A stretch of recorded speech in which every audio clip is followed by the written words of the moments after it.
Boris Johnson, and I'm delighted to be given the opportunity to come back to an area so genuinely close to my heart here in the Cotswolds on the occasion of Garfield's Webb's 50th anniversary. As Mayor of London, I do get invited to speak at some very unusual gatherings. On Monday, I was at a transgender and cross-dressers beauty pageant. And Tuesday saw me at an impotence forum. So before I start, sincere apologies to Steve Miller, Jonathan Williams and Steve Kendall who have heard this speech already this week.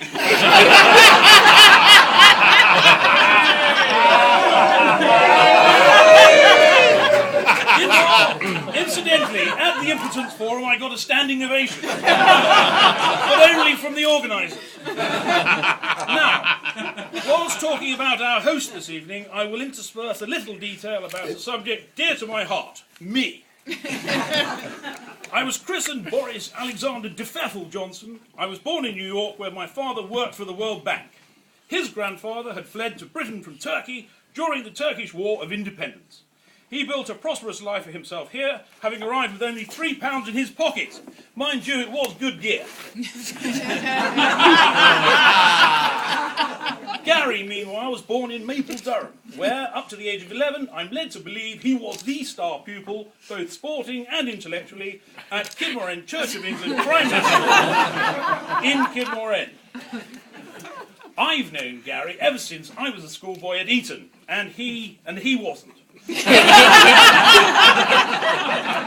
However did we meet, I hear you cry? Well, don't cry. We met on an outreach programme whereby some children from Chiltern Edge Secondary Modern visited Eton College to see how school life was for us. And we, in turn, were to visit Common Sonning to see how life was for them.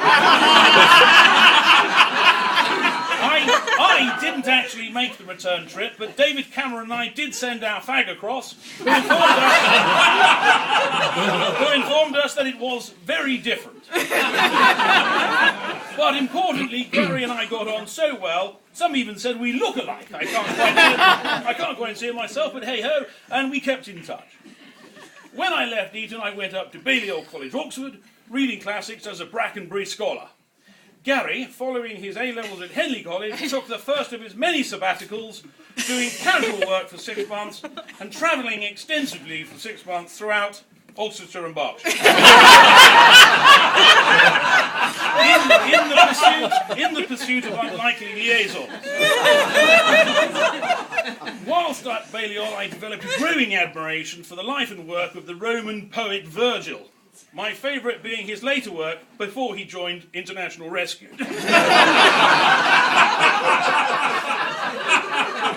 Gary, meanwhile, went up to Kiel University, which I believe is in Germany,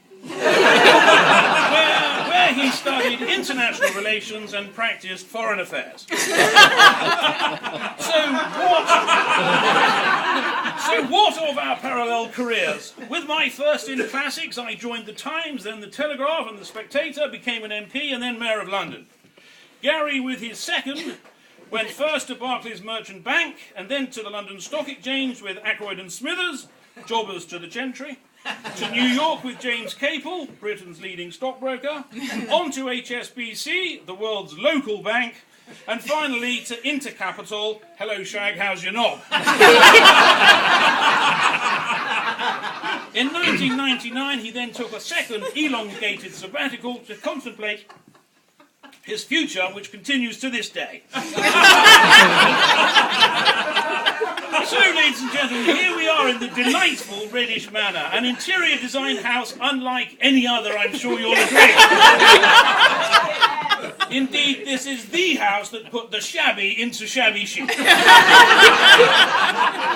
It's also the repository for broken china and plastic in South Oxfordshire, a collection point for royal commemorative crockery no longer required by senile old ladies moving into sheltered accommodation, and an alternative resting place for dead animals. You may have wondered what happened to the contents of well-placed children's zoo in Ipswich when it sadly closed its doors. Well, I can tell you they're all here, pickled and stuffed. It's a home with 10 bedrooms, but only 2 lavatories, 2 bathrooms, but only 1 shower, and that's not to be used because water will leak through the kitchen ceiling. And most of all, annoyingly of all, only 1 telephone that mysteriously rings but never gets answered.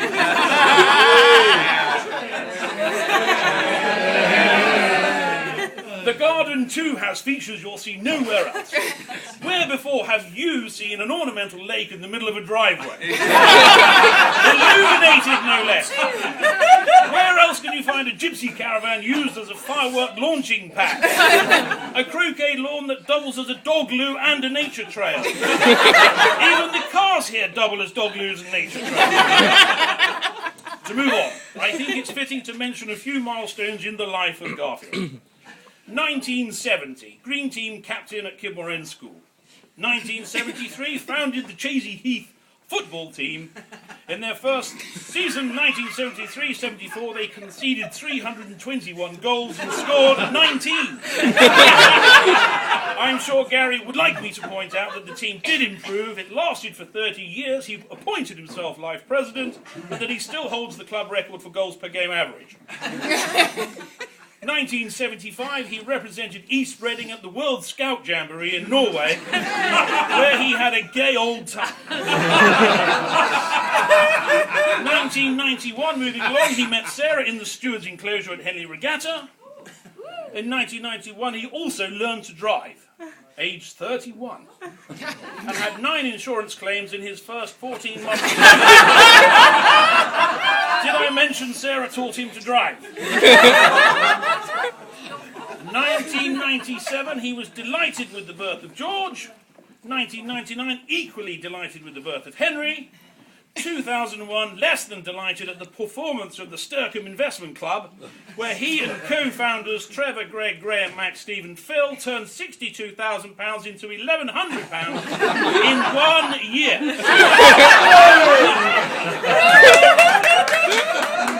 In 2000, he completed the Royal Windsor Triathlon with Dr. Phil Unwin. Their times were not particularly impressive, but Phil did have the excuse he was carrying Gary's defibrillator.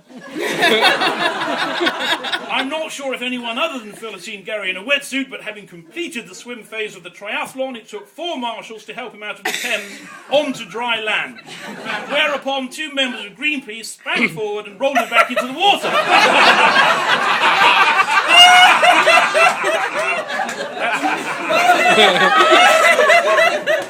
I might add that I too have recently completed a triathlon, ladies and gentlemen, but I'm not prepared to name the 2 ladies involved. 2009, being a technophobe, as yet unengaged with the ways of the interweb and mobile telephony, he watches a BBC trailer on how to make the unmissable unmissable. He rushes out and buys a VHS video recorder. 2009, at Christmas, Sarah gave him a Tesco pay-as-you-go mobile, whatever that is, costing £15, including £10 free credit. But he lost it within 2 days when it fell off the roof of his car along with his petrol cap. And to 2010, a new phase. Gary, the part-time antique dealer. Local economists are uncertain how this will progress, for the business model where one buys and buys and buys and buys, and selling is only done under protest from Sarah, has not yet been studied. I think I should add at this point he's also a very talented painter and decorator. I would like to say something disparaging about this, but he is so good and so professional and such good value for money, and available from March onwards, I feel it would be disloyal to do so. And if I can go back to me just for a moment, one of my pledges as mayor is to rid the capital of the wretched, slow, meandering, bendy buses and bring back the iconic Route Master. For the non-London residents, that's the one with the red open-ended rear. I mean the red one open at the rear, that you can leap on and off without paying. They were only done away with, incidentally, because health and safety executives decreed them unsafe for careless people to use. Well, ladies and gentlemen, if in 2010 you can't fall off a bus without permission, it's a pretty sad state of affairs. So I can promise that by the London Olympics in 2012, the city populace will once again be swallow diving out of the back of Route Masters with impunity. Now, Every city in 2010 has to have a corporate identity, or logo, or mission statement. Marketing gurus insist this is so important. A city simply can't flourish without one. London is no exception. Does anyone here